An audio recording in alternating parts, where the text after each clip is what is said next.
No caso das ondas eletromagnéticas harmônicas, planas, se propagando numa certa direção determinada pelo vetor de onda K, vamos imaginar essa situação aqui, onde K é igual a K vezes o versor J. Esta onda se propaga ao longo do eixo Y. Nós estamos chamando esse eixo aqui de eixo Y. Vamos agora demonstrar duas coisas. Então, no caso, eu estou considerando uma onda que se propaga ao longo do eixo Y, porquanto o vetor de onda, K, é um vetor que só tem uma componente Y. Mas o que eu vou mostrar agora é muito geral. Eu utilizei essa figura tentando ilustrar o que a gente vai agora descrever matematicamente, né? No entanto, a gente vai recorrer a uma animação, que é uma coisa feita com todo o cuidado, né? E eu espero que isso seja entendido tanto a partir do que eu vou explicar, quanto a partir da animação. Nós vamos demonstrar duas propriedades importantes das ondas eletromagnéticas harmônicas planas. A primeira propriedade diz respeito à transversalidade, né? Transversalidade dessas ondas. Essas ondas são ondas transversais. O que significa isso? Significa que os campos elétricos e magnéticos oscilam em direções que são perpendiculares à direção de propagação da onda eletromagnética. Essa é a característica de ondas transversais. As oscilações acontecem numa direção que é perpendicular à direção na qual a onda se propaga. Nós vamos demonstrar isso de uma maneira bastante geral.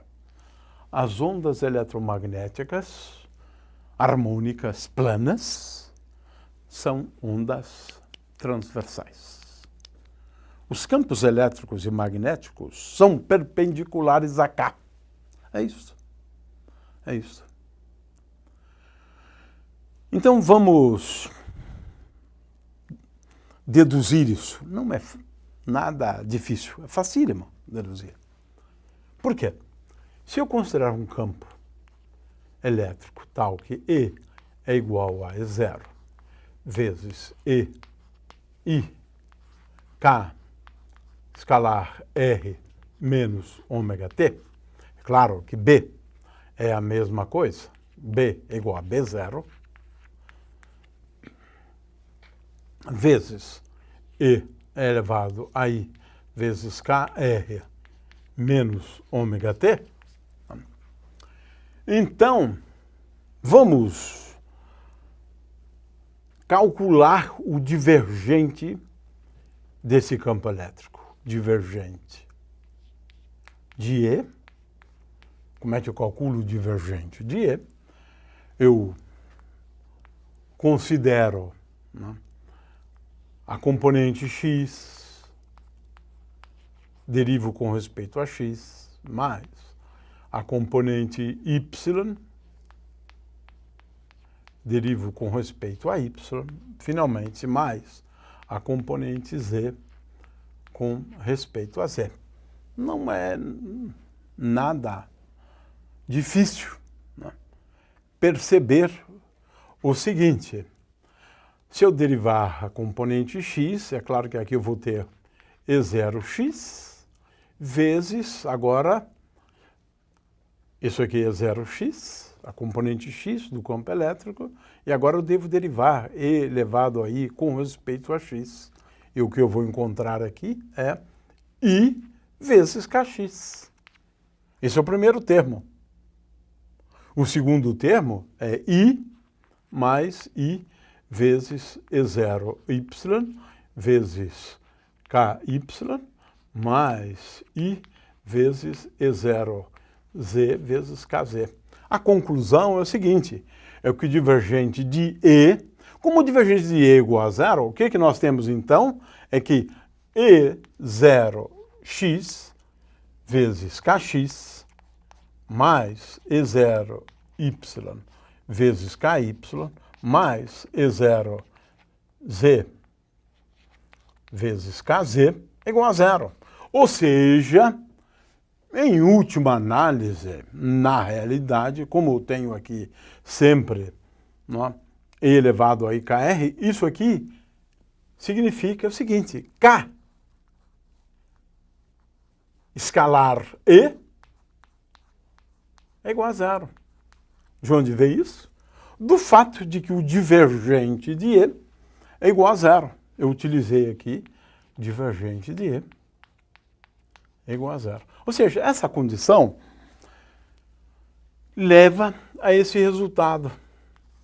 E se eu fizer a mesma coisa para o campo B e utilizar divergente de B igual a zero, o que eu vou encontrar?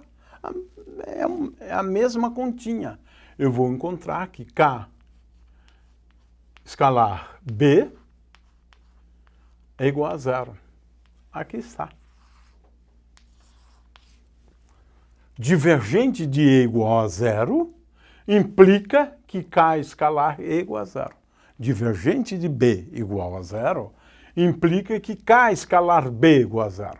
Mas o que significa isso? E é perpendicular a K e B é perpendicular a K.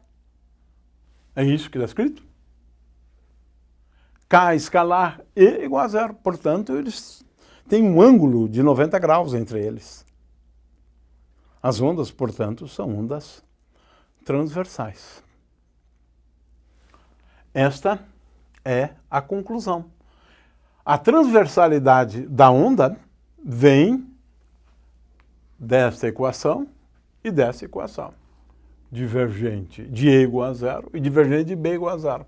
E, a partir dessa solução, concluímos que as ondas eletromagnéticas planas e harmônicas são ondas transversais. Existe ainda mais uma característica que é importante a gente levar em conta. Isso, então, justifica essa figura. Veja bem, a onda se propaga para cá, mas os campos elétricos e magnéticos se propagam de tal maneira que eles oscilam em direções perpendiculares ao vetor K. Ao vetor K. Isso porque divergente de E igual a zero, divergente de B igual a zero. Finalmente, existe mais uma outra característica, que é a seguinte. B é perpendicular a E e a K. B é igual a K, vetor E, dividido por C. Essa é uma outra conclusão importante. Vamos primeiro explicar o que é isto, e depois vamos explicar de onde vem isto, porque isso é importante. Muito bem. O que significa isto? É que B é perpendicular a E, como está aqui nessa figura. De forma que, se os campos, digamos, o campo E oscila no plano YZ, veja, o campo E oscila nesse plano, o campo B tem que ser perpendicular a K, já vimos isso, transversalidade, e tem que ser perpendicular a E também.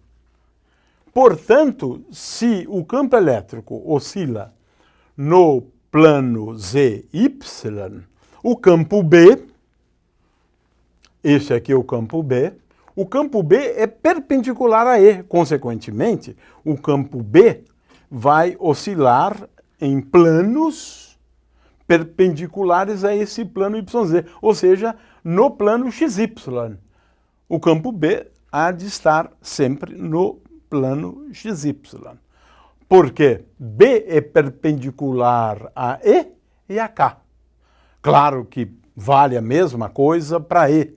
E é perpendicular a K e a E. Então, esta figura aqui é extremamente importante que se entenda. As ondas são transversais, se propagam para cá, e o melhor que a gente tem a fazer é fazer uso de uma animação para entender isto. Eu só gostaria de dizer que esta condição, uma condição análoga para o campo B, pode ser deduzida a partir da equação rotacional de E é igual a menos dB dt. E agora eu pego esta solução, substituo aqui, é claro que aqui vai cair menos I ômega, ou ômega vezes B, então daqui eu tenho I vezes ômega vezes B, e agora eu tenho que calcular o rotacional, né, do campo E. Então agora calculo o rotacional deste campo e eu vou chegar a esse resultado. Ou seja, B igual a K sobre C vetor E. Mas é uma continha relativamente simples.